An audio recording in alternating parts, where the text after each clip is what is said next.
In this video, I explain the difference between the growth mindset and the fixed mindset and how this knowledge can be put into practice in feedback situations, so you can give a so-called growth feedback.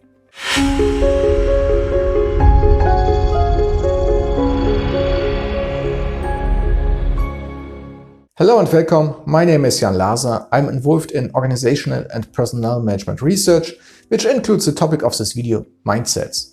So let's jump straight in. The video is divided into two parts.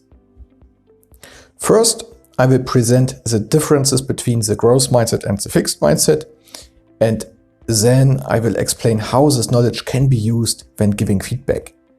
So, the differences. Let's begin with the fixed mindset. The fixed mindset is the belief that abilities are fixed and that people are either able or unable to adapt to new challenges, according to the limits of their innate intelligence or talent.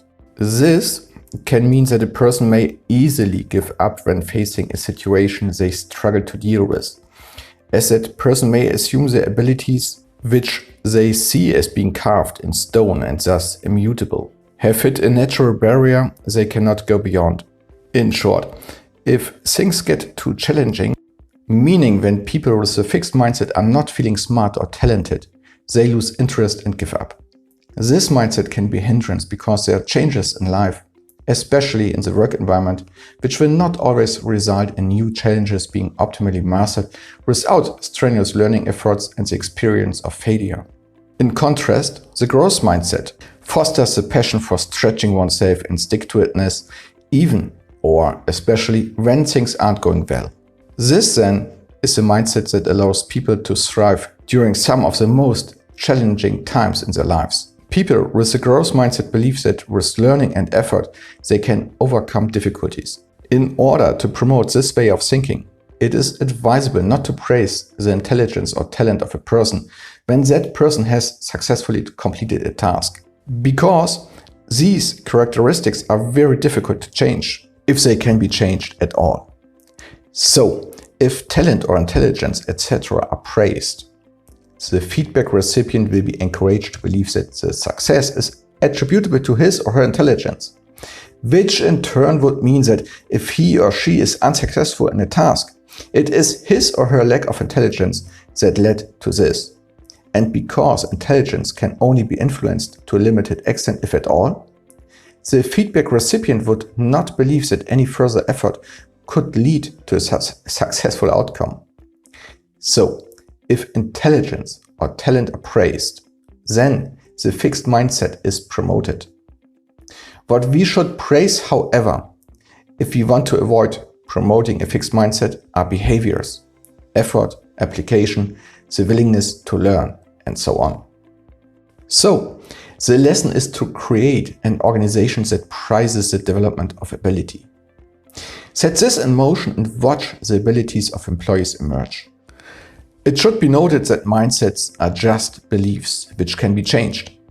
A growth mindset is about believing people can develop their abilities. It's that simple. A fixed mindset can therefore be exchanged for, at least in most situations, the more desirable growth mindset. So let's talk about growth feedback. This kind of feedback can be used in pursuing goals where the feedback recipients are excited about challenges, see mistakes as learning opportunities, enjoy putting in maximum effort, seek new strategies, and keep on learning, especially from mistakes.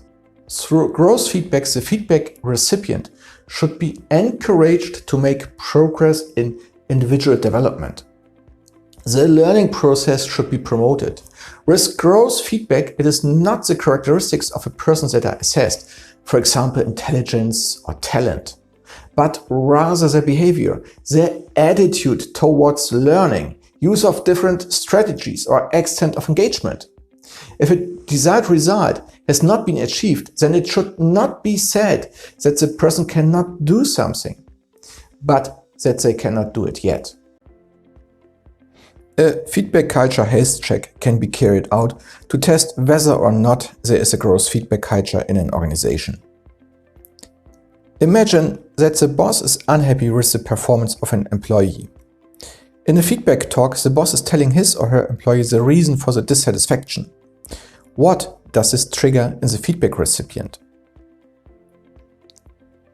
Firstly, the boss is judging what kind of person they are, based on some failure to complete a task.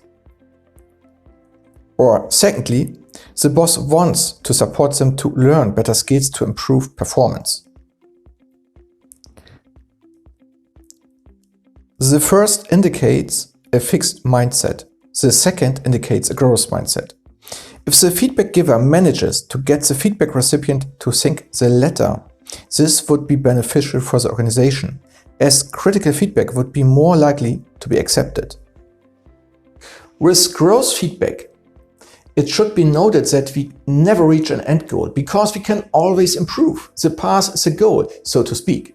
With this basic understanding, one can praise or criticize in feedback situations, while always providing suggestions as to how the feedback recipient can become even better. Okay, that's it for this video. In the next video, I will talk about goal setting, which is also linked to growth mindset. If you are interested, take a look. Goodbye.